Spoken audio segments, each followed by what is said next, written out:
Thank you so much, Tommy. I wanted to say something really specific. One thing that really concerns me when we talk about, okay, let me just be very clear. Going back to Obama, Obama was raised by a white mother, never culturally was black, went to private And a school, racist has white grandmother. These are from his own words, from his own correct, book of Dreams correct, About My Father. This is his own words. correct. He only met his dad for I think for like one night, like for 1 month. So he's not culturally black and Just has like no his mom. affinity. Exactly.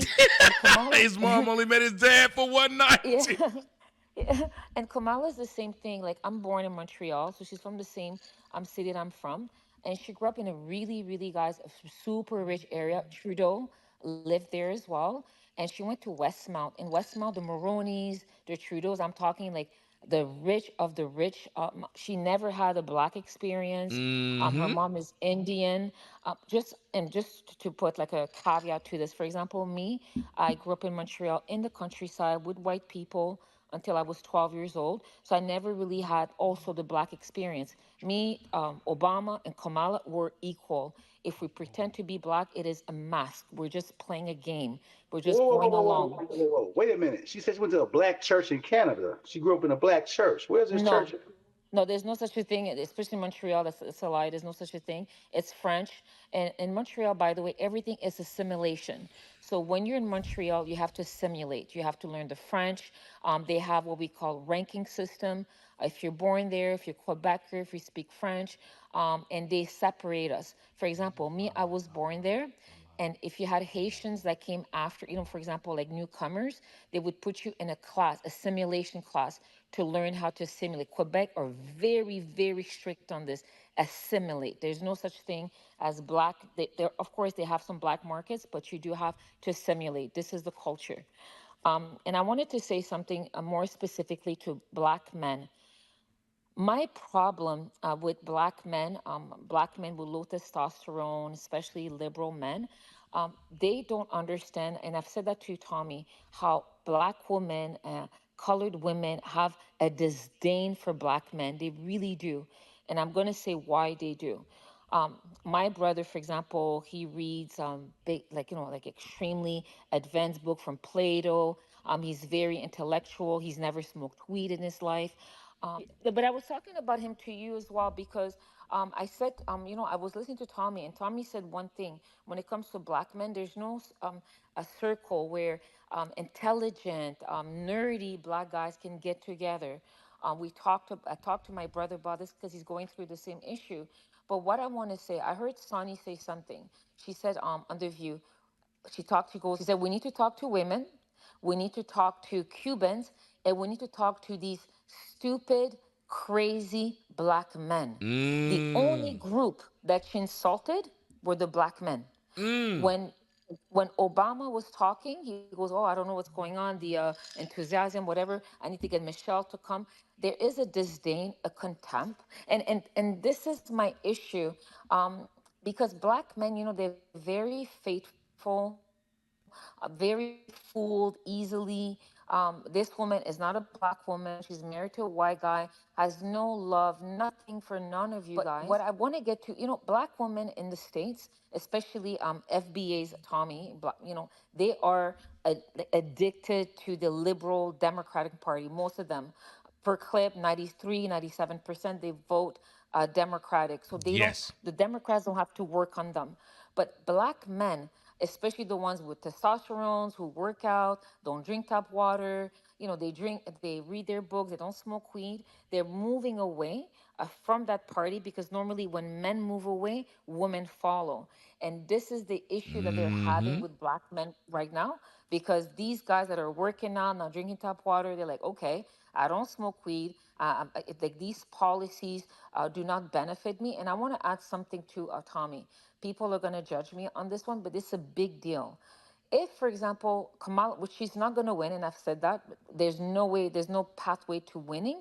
But I want to talk about this. Let's say if she had a chance to win, she's going for these forever wars.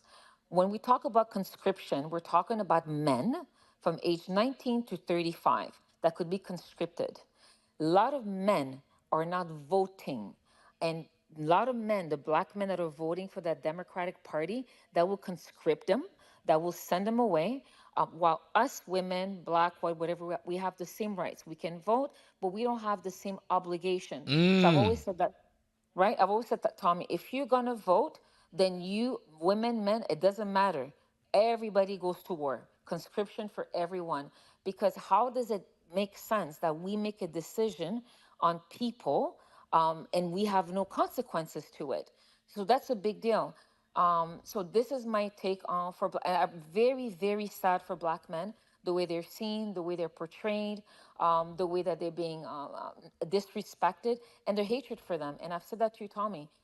Even I have a friend. I was telling her about Kamala, and I was telling how she used to, jail black men for weed. She goes, but black men are bad. Black men, they're really like, and she's a black woman. Black women, Mm. many of them do not like. And I go, but don't you have a dad that's black? And she goes, yeah, but they really have a contempt for black men. It is a deep, deep, deep rooted situation. So this is my take on that. And I've said that before. And this one, she's pro-black. And I looked on her phone. I said that last time. Everybody on her phone had blue eyes. They all look like Ragnar. I'm like, Ooh. okay, this is very interesting. So and again, Tommy, it's almost like the effect, like I don't know how to when you go after your abuser, you don't know how to get rid of your abuser. Like, that these women do not if most black women could get, like the 6'9", I don't know, Ragnar, Captain America with blue eyes and get kids with silky hair. No, seriously, they wouldn't even bother with black men. I Hey, think that because no, this is. you're 100% right. I don't know if well, you do follow me on Twitter. You see that picture I put up of all those so-called pro-black Yep. black people with white Yep. spouses? Correct, correct. And what you're saying is correct. Even here, all the pro-blacks, they're all with white guys. They have a contempt for black. It's not even a joke. They really don't like them. Yep. And I think it goes all the way back to slavery, the way they were conditioned, the way they had to beat the boys for the slave master. And I believe in any black woman, to me, not all, but most, if they have the look and the capability of getting that 6'5", whatever, Captain America with blonde hair, blue eyes, they go for him. They will Yep. not go for black men. And then you have these black guys, oh my God, let's protect our black woman. But they don't like you like that. And that's my sadness. There's a group of people who don't like you, and part of the reason why they don't like you is because they can't get what they want and they end up with you. A lot of people don't know, I know this personally, a lot of women won't like you, not because of something you did, but because of something she can't have. She ends up with you, so she doesn't like you, and she treats you pretty fucking bad. And if you watch what's happening with these women, they're telling men, these men must do, and I love the fact that when she pointed out, she said, you men have to do something to get something. These women are getting something by doing nothing. Your ass is the one that can get drafted, not her.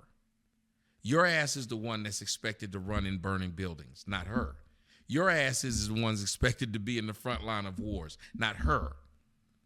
And yet she has the exact same rights as you. Now, I know a lot of you women out there might say this is misogynistic, but this is a woman who said it. She's just being realistic. There's no such thing as misogynistic. It's realistic.